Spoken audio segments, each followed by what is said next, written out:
ઉપર છે. હું ધોરણ 4 માં અભ્યાસ કરું છું. હું આજે 15મી ઓગસ્ટ દિવસ નિમિત્તે આપણા રાષ્ટ્રીય ધ્વજ વિશે જણાવીશ. આપણો રાષ્ટ્રીય ધ્વજ દરેક દેશને નક્કી કરેલો પોતાનો ધ્વજ હોય છે. આપણો રાષ્ટ્રીય ધ્વજ તિરંગો છે.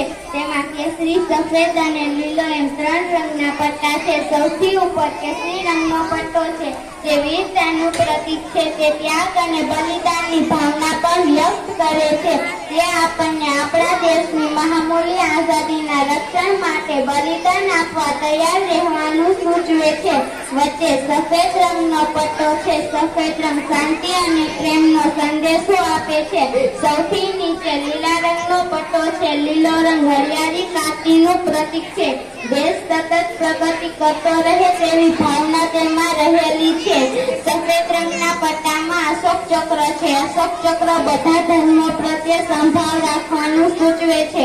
15મી ઓગસ્ટ અને 26મી જાન્યુઆરી જેવા રાષ્ટ્રીય તહેવારોએ આપણે આપણો રાષ્ટ્રીય ધ્વજ ફરકાવીએ છીએ. રાષ્ટ્રીય ધ્વજ દેશની શાન છે. આપણે રાષ્ટ્રીય ધ્વજનું ગૌરવ જાળવવું જોઈએ. विजय विश्व तिरंगा प्यारा, झंडा ऊंचा रहे हमारा, भारत माता की जय. Good morning everyone, respected principals, teachers and all my dear friends. My name is Shloक.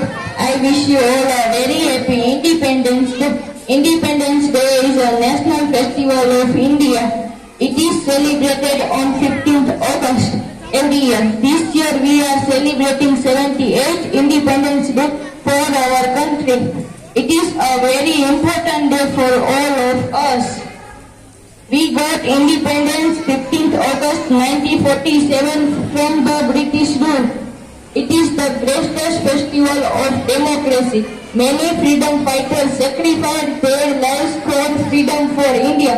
We should be grateful to freedom fighter. I love my country very much and I am proud to be an Indian. Thank you. નમસ્કાર, મારું નામ સુશાંત છે. હું ધોરણ 5 માં અભ્યાસ કરું છું. અહીં ઉપસ્થિત આચાર્ય શ્રી, શિક્ષકગણ તેમજ મારા મિત્રો, હું આજે સુભાષચંદ્ર બોઝ વિશે 2 વાક્ય કહીશ. तुम मुझे कौन दो, मैं तुम्हें आजाद दूं. भारत माताના કૂકે અવતારેલા અનેક વીરોએ ભારત માતાને અંગ્રેજો ગુલામીમાંથી મુક્ત કરાવવા શહીદ થયા હતા. આવા શહીદોની કથાઓ પણ રોમાંચક છે. નેતાજી સુભાષચંદ્ર બોઝની કથા પણ આવી જ રોમાંચક હતી. સુભાષચંદ્ર બોઝનો જન્મ 23મી જાન્યુઆરી 1897ના રોજ કટકમાં થયો હતો. તેમના પિતાજીનું નામ જાનકીનાથ અને માતાનું નામ પ્રભાદેવી હતું. તેમના પિતાજી જાનકીનાથ બોઝ પ્રસિદ્ધ વકીલ હતા. તે સુભાષચંદ્ર પર સ્વામી વિવેકાનંદની ઊંડી અસર પડી હતી. તેઓ માનવ છે પ્રભુ સેવા માનવા સુભાષચંદ્ર ઇંગ્લિશ જઈ સારા નંબર ICS ની પરીક્ષા પાસ થયા હતા.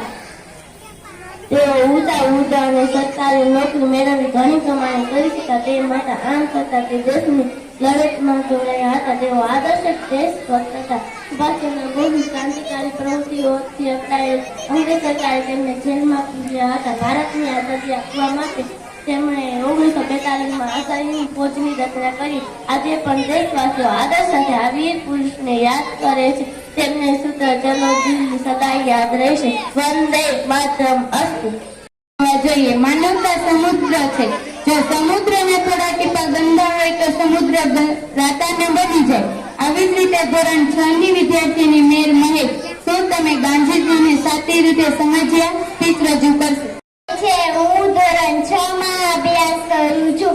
આજનો મારો વિષય છે, શું આપણે ગાંધીજીને સાચી રીતે સમજ્યા છીએ? આપણા દેશમાં ગાંધીજી બિચારા સાવ સસ્તા છે. ગમે તે રસ્તા પર જતો માણસ તેમના વિશે ગમે તે એલ વાતો કરી શકે છે. ગાંધીજી વકીલતાની આવક સામાન્ય નહીં તે સમયના લાખો રૂપિયા હતી. તે છોડી દેશ સેવામાં જોડાયા હતા. તેમના માટે આજના નેતાઓ પેઠે દેશ સેવા કોઈ ટાઈમ કામ નહોતું. ગાંધીજી બેરિસ્ટર થઈને બ્રિટન, આફ્રિકા કે ભારતમાં આવી કરોડો રૂપિયા કમાઈ શક્યા હોત, પણ તેમને વકીલતાની જીતની કમાડી છોડી દઈને આઝાદીની લડતમાં જંપ લાપી હતું. તેમની દેશભક્તિ, દેશ સેવા અને દેશ પ્રેમ સંખાતી પર હતા. છતાં બદલામાં તેમને શું મળ્યું? તરબોળ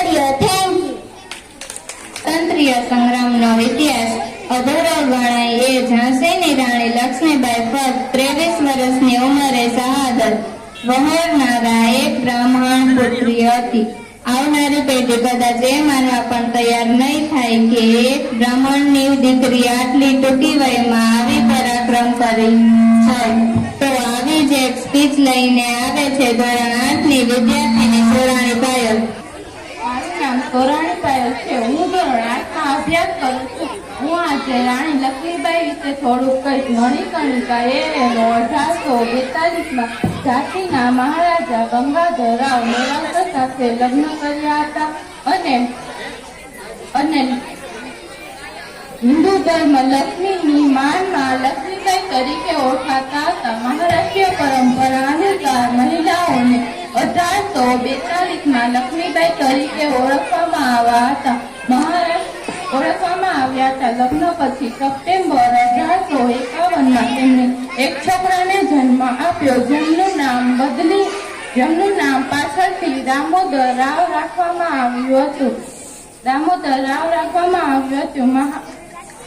મહારાજા ગંગાધર રાવના પિતરાઈ ભાઈના પુત્ર આનંદરાવ નામના બાળકને દંતક લીધું હતું, જેનું નામ પાછળથી દામોદર રાવ રાખવામાં આવ્યું. નવેમ્બર 1853માં મહારાજાના મૃત્યુ પછી દામોદર રાવ દંતક પુત્ર હોવાને કારણે ગવર્નર જનરલ વોર્ડ હેલાઉસી હેઠળ બ્રિટિશ ઈસ્ટ ઇન્ડિયા કંપનીએ દામોદર રાવના સિંહાસન માટેના દાવાને ફગાવી તેનો લોમ્બનો ત્રિભુજ લાગુ કર્યો અને રાજ્યોનો તેના પ્રદેશોમાં જોડાયું. જ્યારે તેણે આની જાણ કરવામાં આવી ત્યારે લક્ષ્મીબાઈએ મેં અપની જાતિ નહીં દૂંગી બૂમો પાડી દીધી. મારું નામ કમલેશ અંશી છે. હું ધોરણ 4માં અભ્યાસ કરું છું. રાષ્ટ્રીય ગાન ભારતનું રાષ્ટ્રીય ગીત છે. એક બે વાક્ય જનગણ મન ભારત राष्ट्रीय गान ये महागान रविंद्रनाथ टैगोर के द्वारा 1911 में लिखा गया है और 1950 में भारतीय संघ का राष्ट्रीय गान ये जनगण मन भारत राष्ट्रीय सुंदर और शक्तिशाली गीत है. भारत माता की કાર્યક્રમમાં અંતમાં હું એટલે જ કહેવા માંગીશ કે આજના આ સ્વતંત્રતા પર આપણે બધા એવી પ્રતિજ્ઞા કરીએ કે આપણે બધા દેશને સ્વચ્છ રાખીએ અને દેશની બધી સમસ્યાઓને સુલઝાવવાનો પ્રયત્ન કરીએ જેથી ભારત વિશ્વગુરુ બની શકે. અને એટલે જ હું કહીશ કે ન જીઓ ધર્મ કે નામ પર, ન મરો ધર્મ के नाम पर, इसलिए ही है धर्म वतन का, बस जियो वतन के नाम पर. जय हिंद, जय भारत, वंदे मातरम. તો આપણે બધા વિદ્યાર્થીઓ માટે જોરદાર તાળીઓ પાડીએ.